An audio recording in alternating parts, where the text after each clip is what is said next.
नबियों और बाइबल की भविष्यवाणियों के अनुसार उद्धार कहाँ से आता है? परमेश्वर हमें सियोन में उद्धार देते हैं। आइए हम इसकी पुष्टि करने के लिए यशायाह अध्याय 52 आयत 7 देखें। अध्याय 52 आयत 7।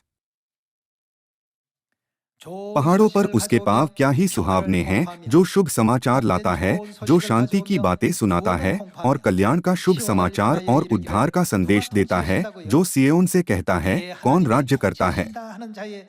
तेरा परमेश्वर राज्य करता है। आयत 8।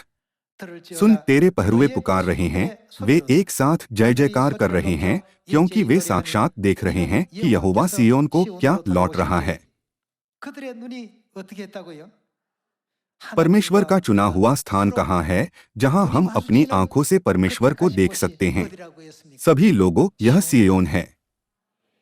इसलिए हम सिय्योन के बाहर कभी भी उद्धार की आशा या अनंत जीवन की आशीष के बारे में बात नहीं कर सकते। आयत 9। हे यरूशलेम के खंडहरों, एक संग उमंग में आकर जय जयकार करो, क्योंकि यहोवा ने अपनी प्रजा को शांति दी है, उसने यरूशलेम को छुड़ा लिया है। यहोवा ने सारी जातियों के सामने अपनी पवित्र भुजा प्रकट की है, और पृथ्वी के दूर दूर देशों के सब लोग हमारे परमेश्वर का किया हुआ उद्धार निश्चय देख लेंगे। सभी लोगों, हमें परमेश्वर के चुने हुए स्थान में परमेश्वर की संतान के रूप में चुना गया है। तब हमारा भविष्य कैसा होगा? प्रेरित पतरस ने हमारे बारे में इस प्रकार लिखा। आइए हम पहला पतरस अध्याय 2 पर जाएं। पहला पतरस अध्याय 2 आयत 9 में लिखा है, पर तुम एक क्या चुना हुआ वंश हो। हम चुना हुआ वंश कैसे बन सकते हैं? उस उपाधि को प्राप्त करने के लिए हमें क्या करना चाहिए? चूंकि हम परमेश्वर के चुने हुए स्थान में रहते हैं, इसलिए हमें चुना हुआ वंश कहा जाता है।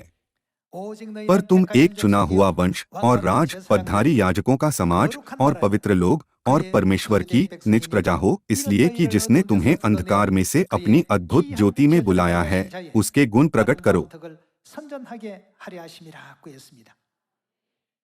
आइए हम आयत 10 देखें।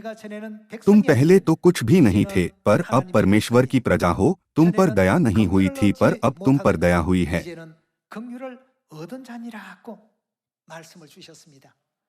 यह सब कैसे संभव हो सकता है? हम सिय्योन की संतान बन गए हैं, जो परमेश्वर के चुने हुए स्थान सिय्योन में रहते हैं।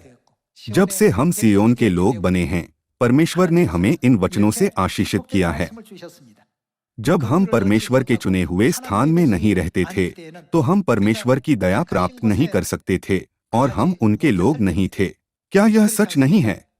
चूंकि हम परमेश्वर के चुने हुए स्थान में रहते हैं, इसलिए हमें चुना हुआ वंश कहा जाता है। इसके अलावा हम राजपद्धारी याजक की उपाधि प्राप्त कर सकते हैं।